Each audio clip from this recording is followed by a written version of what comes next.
Tonight, the province is hitting the brakes on its ride-sharing plan, and the opposition is hitting back. I think the minister owes an explanation to the people of Newfoundland and Labrador on exactly how this type of mistake could happen. A license suspended, a company owner accused of multiple sex crimes, and government isn't talking. The Gander and Area Chamber of Commerce has come out in opposition to the provincial government's plan for future air ambulance service. Whether it's a relocation or just a cut, it hurts. We'll have that story coming up. With the men's competition well underway, the women have started curling here at the St. John's Curling Club to see who will represent the province at this year's Skies. It's definitely been a dream of mine my whole life. Feeling pretty good. I think we've got a pretty good chance. I'm Jeremy Eaton, and I'll have that story coming up. This is CBC Here and Now.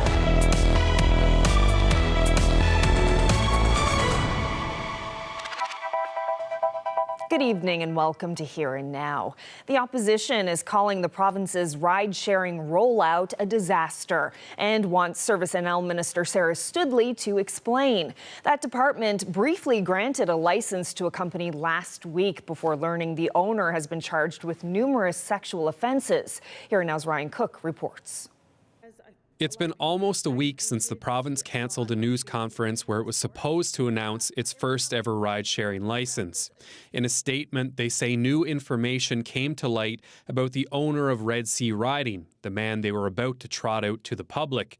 Turns out he's been charged with 6 offences, most of them sexual in nature, against a minor. It was a total disaster. I mean, how does somebody who is an alleged sex offender get an application or get a license to do a ride sharing? How did that even happen?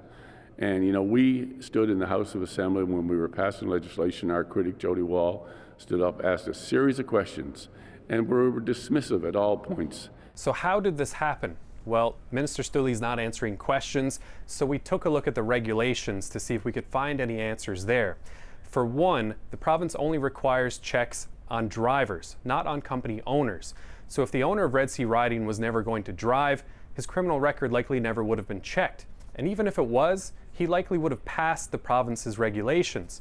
That's because the province only requires criminal record checks and not vulnerable sector checks. And there's a significant difference between the two. A criminal record check only turns up convictions, whereas a vulnerable sector check turns up any convictions, pardons, warrants, or outstanding charges.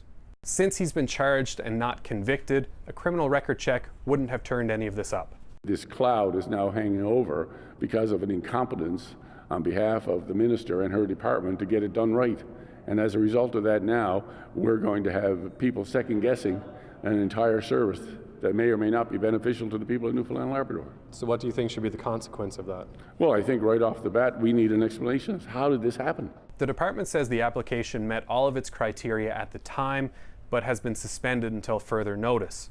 Wakeham wants to see Studley take center stage and answer some tough questions. So clearly the minister needs to be held accountable and should be standing where I am right now, talking to you about what happened. Ryan Cook, CBC News, St. John's. Well, Gander's business community is pushing back at the province's plan to relocate its air ambulance system. As Here and Now's Troy Turner reports, the group representing about 200 businesses says the service should stay in Central. Their message to government is simple. Air ambulance services should be based closer to those who need it.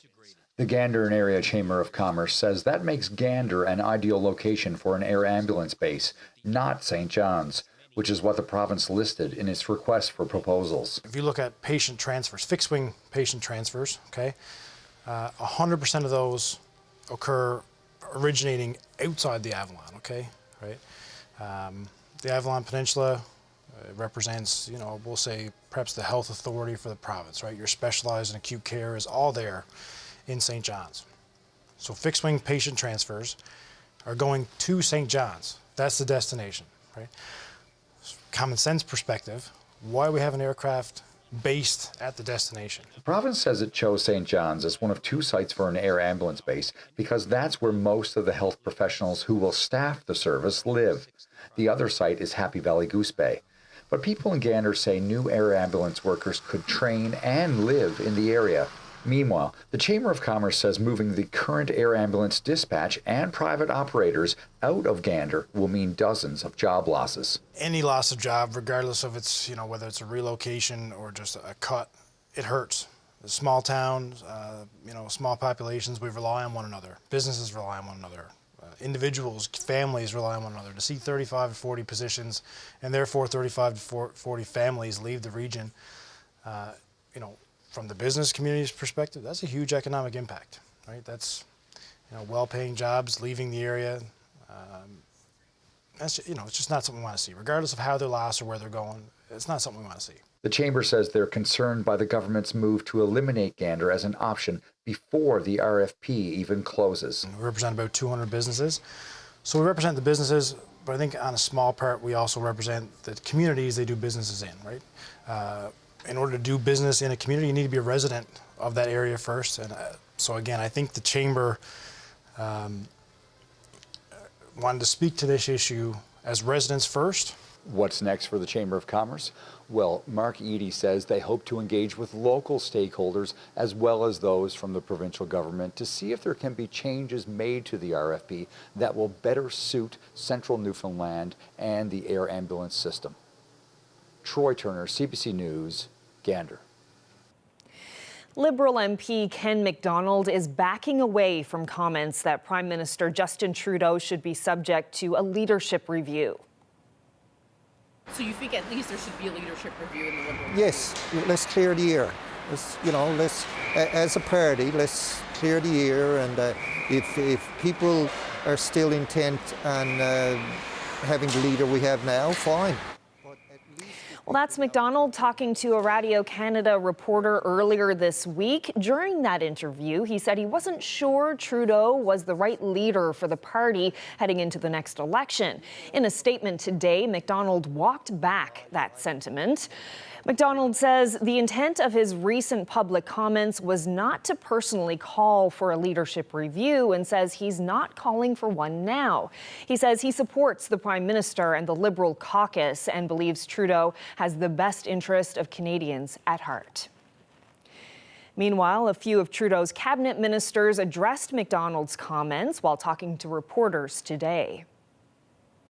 We've always respected and have vigorous discussions within caucus, and at the same time, our caucus, all through the cabinet retreat, and I know today and over the next 2 days, we're going to be focused on the work ahead. We're going to be focused on serving Canadians. That's where our focus needs to be right now. I'm not going to comment. I have no idea what Mr. McDonald was thinking, but I know what I and my colleagues are thinking, and we're thinking about the work ahead. We're thinking about the job that we have to do, an important job in supporting Canadians. And a lot of Canadians have been experiencing some real challenges over the past year, and we've got work to do everything we can to help them.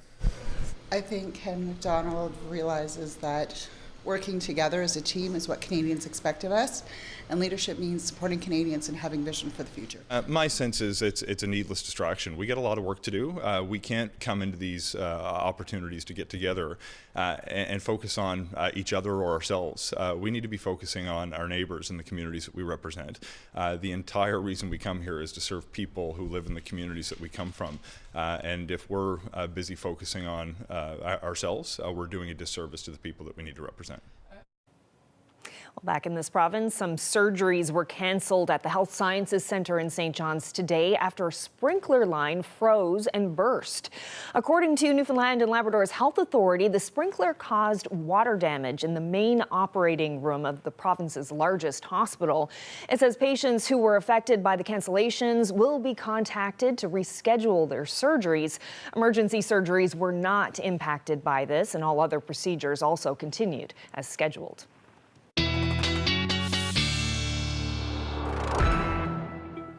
And speaking of freezing temperatures right across the province, especially in Labrador, down into the -20s in the west and through to Makovic, and into the mid-minus teens currently for southern Labrador.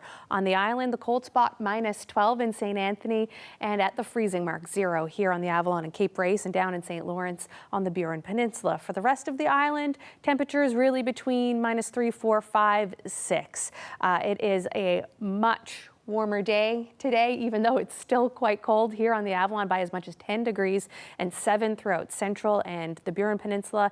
And it's a cooler day up through Labrador, though still quite cold. The weather, that is on the way. Tonight we will see flurries. They will end, and then we'll see things clearing off across much of the province. It's going to be clear and very cold through Labrador with your wind chill temperatures down into the -30s. And for Friday, some sun and cloud to kick off your weekend. Taking a look at the future tracker now, we see all that clearing trend that we'll see over the next little while. We'll talk about that and the cold temperatures coming up in a little bit. Thanks, Heather. Well, the province says it's developing a plan to transform and modernize education. Today, the Education Minister announced the creation of Education Accord NL. The Accord is expected to deliver a report with recommendations by the end of 2024. The minister says government hasn't budgeted a specific amount for the Accord, but says its costs will be covered by the Education Department. Crystalyn Howell says the Accord will build on previous research into education. The ground has really shifted under us over the last few years during the pandemic and coming out of the pandemic. So we want to take that in consideration with all the information that we've been given before, take an evaluation of that, and continue to see what opportunities there are to move forward. And I think at the end of this, we're looking for an actionable plan. This week, 4 women's teams are competing for the top spot at the Provincial Curling Championships, and it's a big prize. The winners will head to the Brier and the Scotties in the coming weeks. Here and Now's Jeremy Eaton swung by the rink in St. John's as the games got underway. The top female curlers in the province are in St. John's this week, all vying to win this event and head to represent Newfoundland and Labrador at the Scotties. Now, some of these teams have decades of experience, and for some, this is their first senior provincial event. Now, if this is something that you didn't know about, let me tell you. Last year's champion Team Curtis is back with unfinished business. I don't think we've shown what we can do at the national stage, and we definitely want to improve on our record there, and we've put in a lot of hard work this year to try to do that. Jessica Wiseman switched from one team to this one. A lot different, a lot more involvement with the team, so I actually feel really comfortable going out. I'm actually really excited about it, even more so than any other year. Team Boland won this event in 2021. Then because of COVID, they were selected in 2022. We weren't there last year, and we were disappointed in that, so we'd like to get back again, and it's always better when you can win your way there as opposed to just being selected, you know? So yeah, hopefully we'll be able to do that this week. All 4 teams know each other well, but that doesn't make it easier. Every provincial, it just depends on the week. You can go out and have a wicked week, or you can go out and play like crap. So it actually doesn't matter. If you play them all year, you can beat them 5 times out of 6, and you can come out and lose every game, or you can win every game. So it's tough. It's a long game. It is a 10 and 3-hour game. So just keep your calm, keep cool, keep making your shots, and don't let the little things get to you. Team Godsland also has high hopes for this event. For 2 of their players, this is their first Scotties experience, but they already have impressive resumes. Got second place at nationals last year, the junior nationals in Quebec, and it was a wild ride, and it was some of the best curling that we've ever played, so we're looking to get back at a national again. We had 2 nationals. We had the youth sport nationals with Memorial University, and then the junior nationals as Team Newfoundland and Labrador. I think we were focused. There was nothing getting through to us. We were head down the whole way, and I think that's going to be the same way here this week. You won't see Brad Gushu on the ice this week, but his daughter Haley is leading a team of mostly first-timers, but no nervousness yet. I don't think so. I'm excited to try skipping. It's first time. I feel pretty good, a little bit nervous, but I'm pretty excited. Their regular skip is in South Korea at the Junior Olympics. Thankfully, their coach knows a thing or two about curling. Heather Martin has won this event and represented the province 10 times nationally. I hope it can instill some confidence because the girls are very talented, and I have a lot of faith in them, and they're going to hold me up too as well this weekend. The teams will battle it out over the next few days, and a champion will be crowned by the weekend. Jeremy Eaton, CBC News, St. John's. The Newfoundland and Labrador Folk Festival has landed a legendary headliner. She's in the Country Music Hall of Fame and has won 13 Grammys. And this July, she'll grace the stage at Bannerman Park. So who is it? Here Now's Katie Breen asked the festival's artistic director to do the honors. This year's headliner is Emmylou Harris.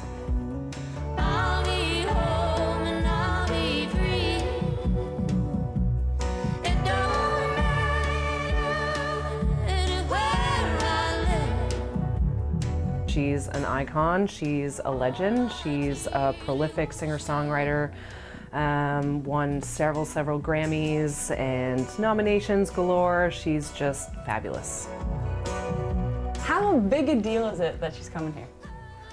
I think for Newfoundland and Labrador, it's a super big deal. Like, we know we're an island off, the North Atlantic, and it's not a lot of people come here. Like, it's very rare. She's never been here before too, and so it's just really exciting that an artist of this caliber and this level is coming to play Bannerman Park, and we'll be there, and it's going to be really exciting.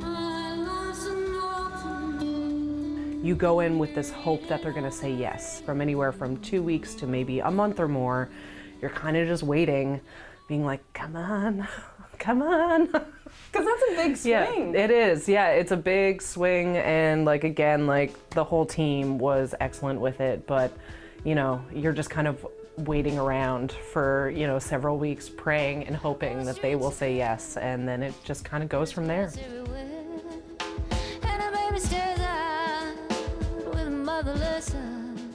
But we've all been keeping it very under wraps until today, which has been very exciting. I mean, we teased it yesterday, and I think that was really fun, watching everyone kind of guess and go to Google and then go to Wikipedia and try and figure out who it was. Finally, it's out there, and I get to see people's faces and hear their reactions, and I really love that. So she's one act. Yes. Who else is coming? Well, I can't say that yet. So we're going to be teasing out a lot of the headliners over the next couple months, but we're doing the full release on April 10th. This year, there's going to be a lot of big changes, a lot of things returning. It's going to be probably the biggest folk festival we have had, so we're really excited. Lots more workshops are going to be happening for those who like the daytime workshops. And yeah, just you'll have to wait and see, and stay tuned over the next couple weeks and for April 10th. Just to see him smile makes my life worthwhile. Well, it's going to be cold with the wind chill tonight and getting colder. What are the risks of temperatures this cold? We'll talk a little bit about that coming up.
Well, Heather, before we get to the weather, Dildo's unofficial and honorary mayor is at it again. This time, the late-night host is hitting back after someone on social media challenged Jimmy Kimmel for that position. That's right. He's not going anywhere without a fight.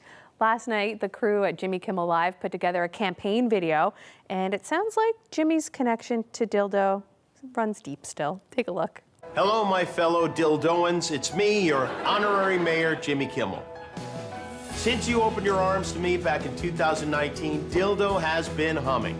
Median income is up 17%, crime is down, and our community is growing. Just recently, we welcomed 4 beautiful new Dilditos: Ella, Colby, Matthew, and James. I think we know who he's named after. Folks in Dildo have been so thrilled I'm mayor, they can't seem to keep their hands off each other. But now, an outsider named Todd Cole wants to change that. Who is Todd Cole? Todd lives in Ontario and, from what I can tell, spends most of his time in the woods, probably drenched in deer urine from head to toe. Todd owns and operates a sign rental company that uses illegal dog labor to do spell check. Well, guess how that turned out? Elderly care? Todd Cole doesn't care about spelling or our golden seniors. That's why Todd and his illiterate dog have no place in Dildo. For a guy who wants to be mayor, Todd Cole doesn't seem to have a clue about the law. If he'd even bothered to read the Newfoundland and Labrador Urban and Rural Planning Act of 2000, Chapter U8, Part 4, Section 36, Subsection 2C, he'd know that the mayor of Dildo has the power to prohibit signage. And guess what? That mayor is me. Todd Cole won't be putting his dumb signs in our town. Not now, not ever. For the past 4 years, I've been hard at work rebuilding Dildo to be a community of dreams. I installed the only sign in this town that matters. So when you go to the polls, Dildo, tell Todd Cole to stick it up as you know where. And thanks for making me your mayor. Who are these kids? You really dined out on that. Maybe eventually someone will teach him how to say Newfoundland properly, though. I hope so, and hopefully he comes to visit. So yeah, that would be interesting. That would be really cool. Speaking of cool, temperatures across much of Labrador as we head into this evening, we're going to see pretty cold wind chill values again, -33 in Lab City, -33 as well in Makkovik and Nain, and into the -20s for central and southern Labrador as well. On the island, for the most part, into the mid-teens and nearing -20. Daniels Harbour and Twillingate and in through parts of central there for Gander. But as we head to the early morning hours, what we're going to see is those wind chill values really drop for many places. Lab West -38, still into the -30s for much of Labrador as well. -20 for St. Anthony. And look at this in Bonavista, -28 there with the wind chill expected. And that can come with a risk of frostbite. So what kind of hazards do we have when we have wind chill values that low? Well, in the -28 range, well, 10 to 30 minutes for frostbite between -10 and -27. It could take a little bit more than a half an hour, but if you do have to do anything outside tonight or in the early morning hours tomorrow, bundle up, wear lots of layers to keep yourself warm because frostbite can happen and it can happen quickly. Across Labrador, we're seeing a lot of that cold air because it's pretty clear there, and that clearing trend is going to sweep right across the island. We see those clouds starting to dissipate on the island as we head towards morning. For tomorrow, we will have more clouds starting to move into Lab West in the morning.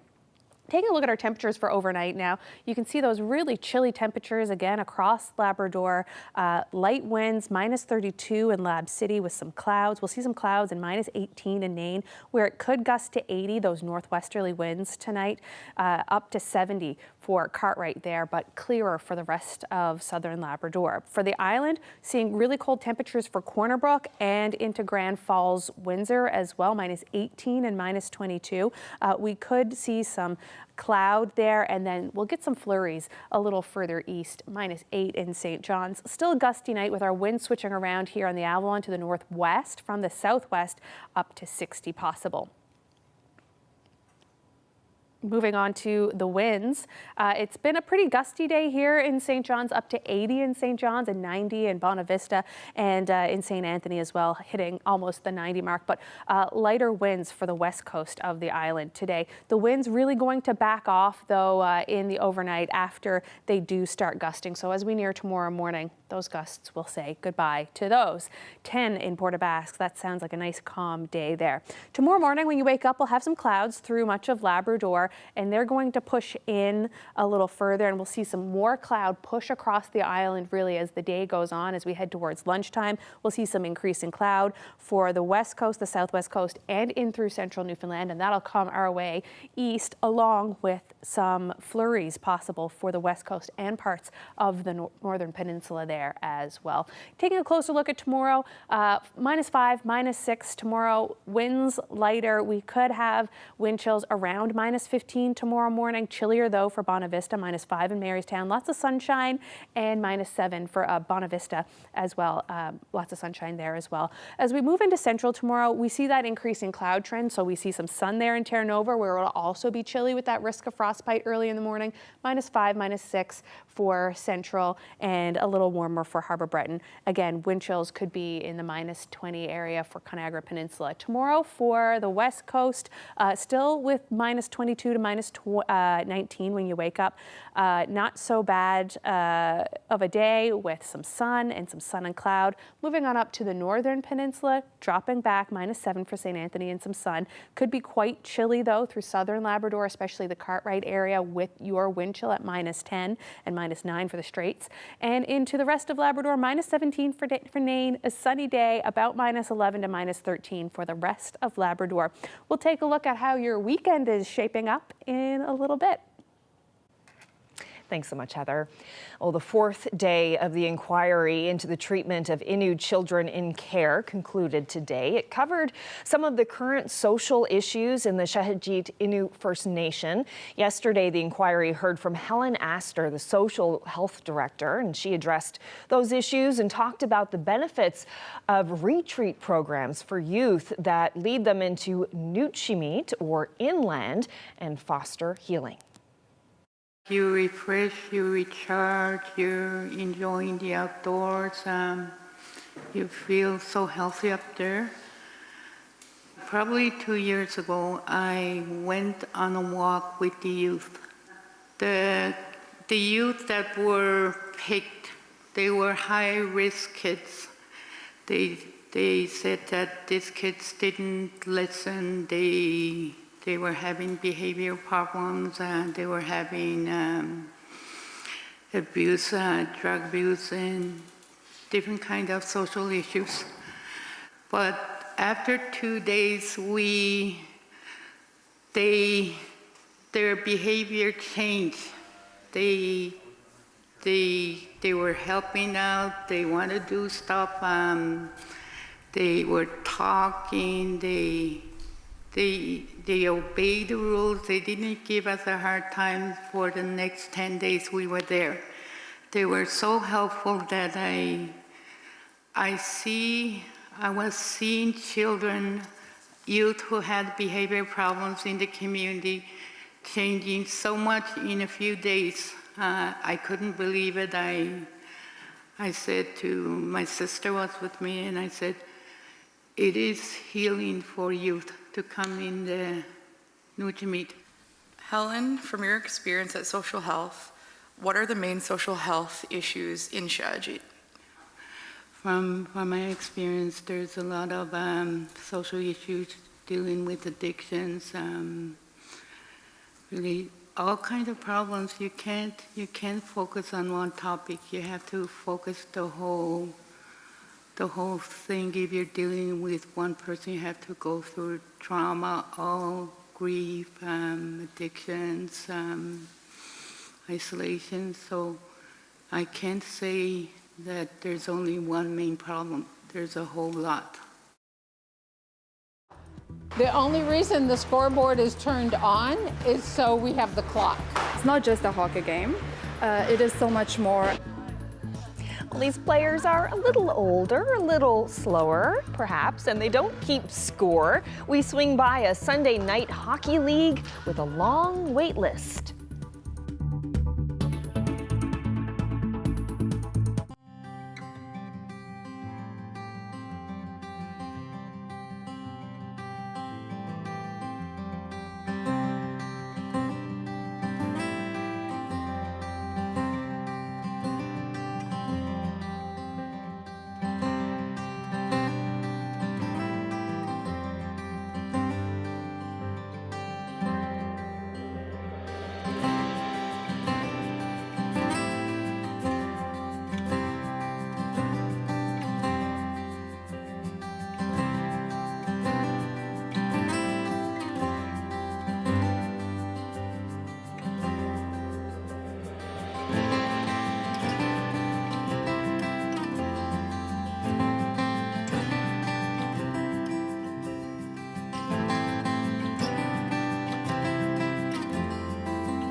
We're about to head to a hockey rink in St. John's now to hear about a weekly league with a long wait list. But it's not the skilled players or the competitive play that created all of that interest. It's because everyone is welcome at Liz's Sunday game. The CBC's Sarah Blackmore takes us there.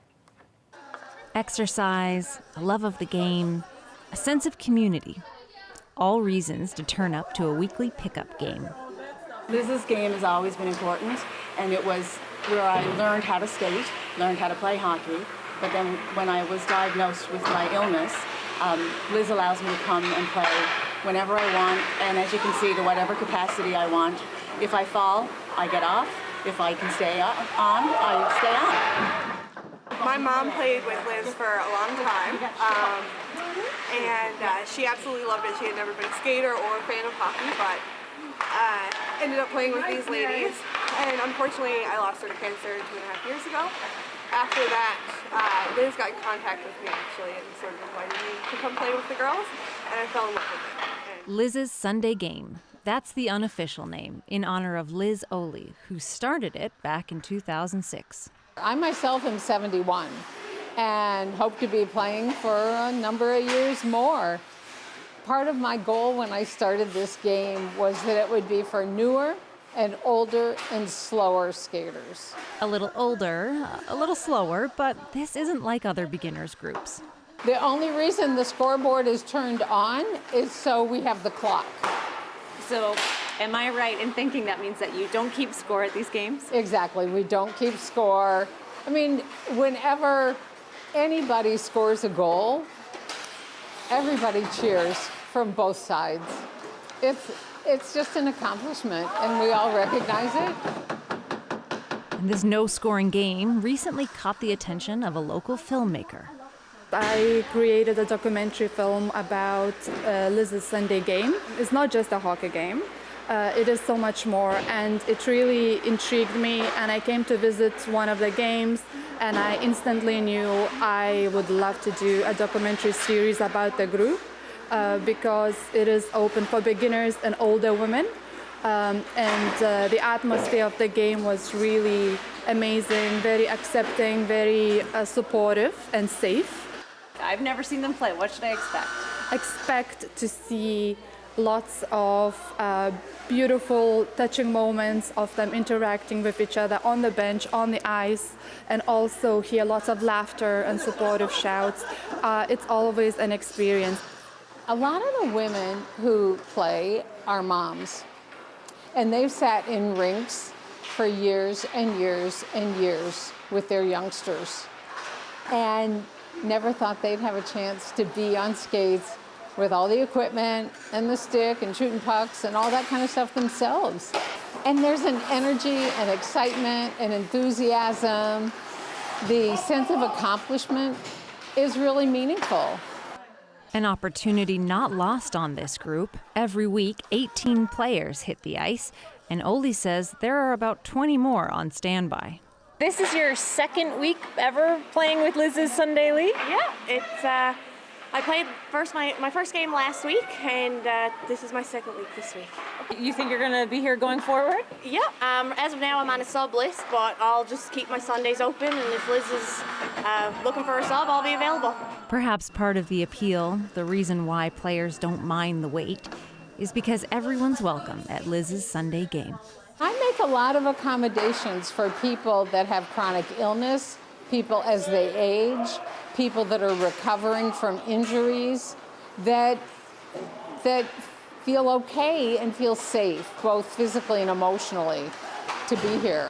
I understand there was a period of time that you weren't playing, perhaps a motorcycle accident, am I right? That was about 10 years ago, and it took me about a year to recover, but once I did, Liz had my spot open for me, and it was a great way to come back and try it and feel more comfortable again. And there are many stories featured in the film The Golden League about what this Sunday game means for a community of skaters.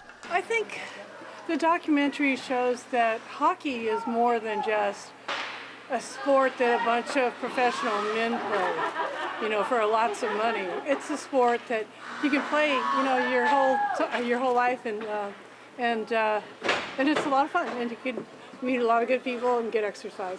Sarah Blackmore, CBC News, St. John's.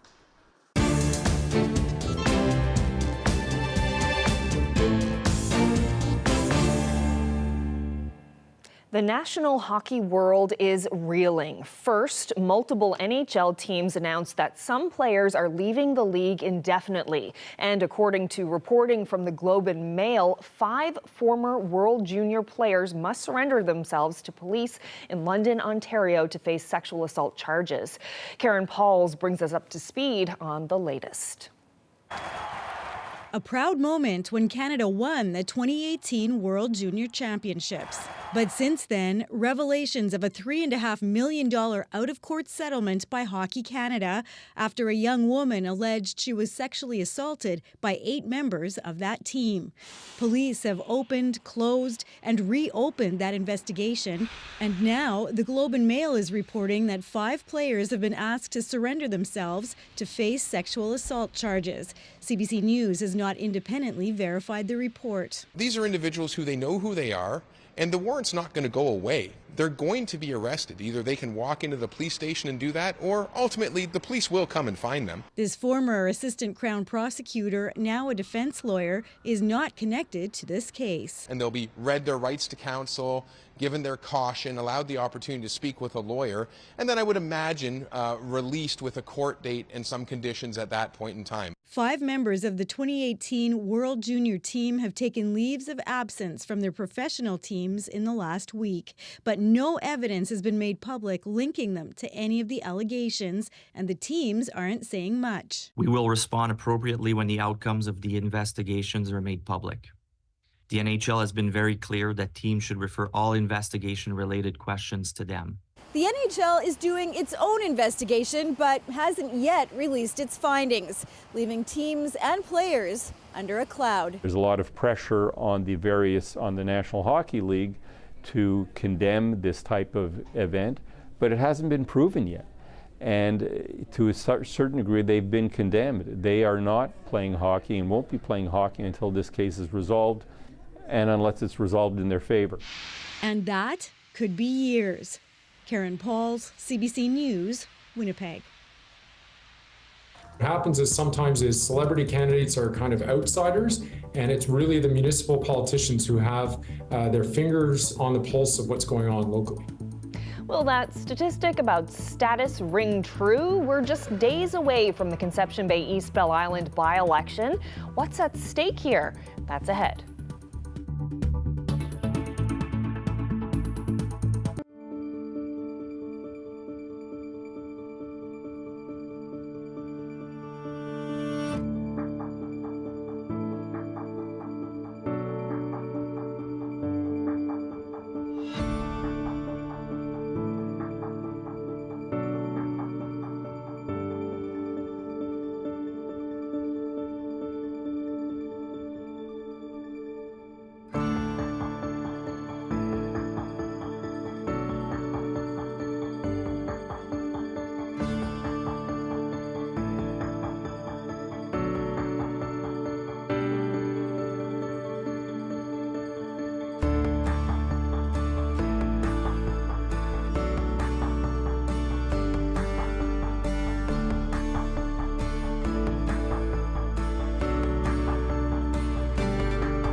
Well, this Monday, voters in Conception Bay East Bell Island will choose a new MHA to represent them. 4 candidates are vying for the seat: Tina Neary for the PCs, Fred Hutton for the Liberals, Kim Churchill for the NDP, and Independent Daryl Harding.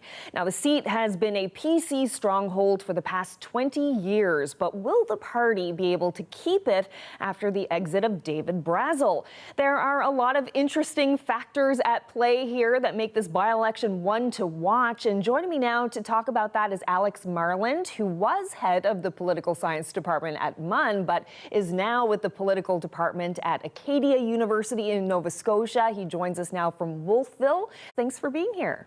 Hello.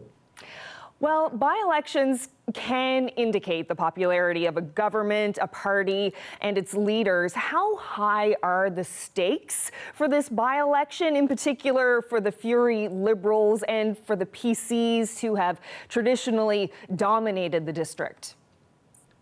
I would say they're actually bigger than they normally would be, and part of the reason for that is because of the presence of Mr. Hutton. So, as everybody would know, Fred Hutton is a household name in Newfoundland and Labrador for his long career in journalism. But by putting him in there as the candidate, essentially the stakes went up because now there's more attention that's paid to the by-election. And what it does is it signals that Mr. Fury really wants to win this. And if he doesn't, then that's going to be a negative for him.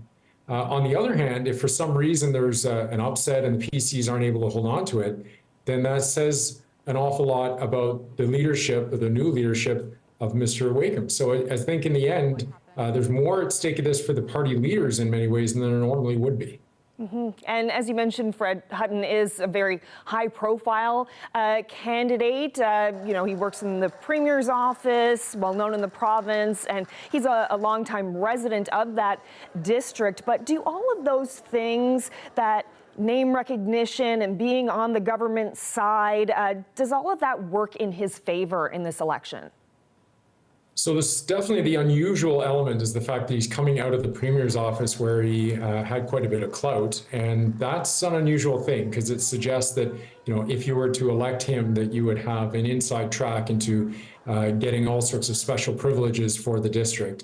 Whether or not that would happen is another matter. Research suggests that actually it's rare for celebrity candidates, for popular candidates or public figures who come in and, the first time they end up running, they get a burst of media attention, they attract media, they attract public conversation, but they're not the ones who usually get elected. The people who get elected, ironically enough, are mayors. Because if you think about it, it kind of makes sense. They're the ones who have really worked hard on their own name to build all sorts of consensus to try to get people to support them. And so they have a campaign team already. They have all sorts of connections with voters. So what happens is sometimes celebrity candidates are kind of outsiders, and it's really the municipal politicians who have their fingers on the pulse of what's going on locally. Yeah, and Tina Neary on the PC side is a municipal politician. But traditionally, when you have a by-election in a district that has been dominated by one party for a long time, how likely is it that voters will switch sides? Like, what does history tell us about how secure the seat is for the PCs? So I think really, I would argue that it's a fairly safe seat. So there are always certain seats that don't change when there's a change in election. So if we think back to, I think it was the 2007 election in Newfoundland and Labrador, I believe there were 3 Liberals who held on against the Danny Williams juggernaut.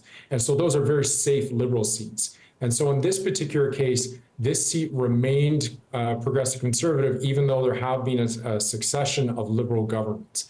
And so a lot of people would say, well, that's because of the local candidate. There is some truth to that, but the reality is if you look at the vote results, it can't just be the candidate. There's a lot of reasons that people in that area have preferred the PCs over the Liberals or the NDP. Well, Alex Marland, really appreciate your time. This is definitely going to be an interesting one to watch. Thank you so much for your thoughts on this. All right, thanks for having me on the program.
My name is Charlie White.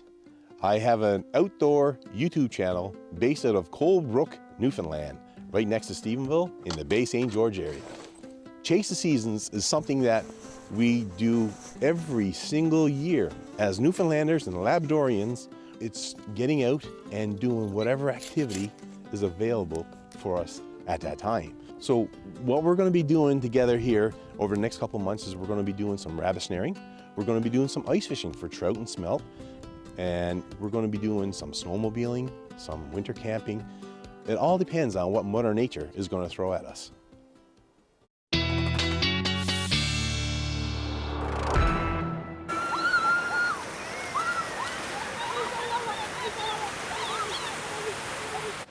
Wow, what a time to be in Spain. Thermostats there are hitting 28 degrees Celsius in some places. It's so unseasonably warm. People are, as you can see, heading to the beach.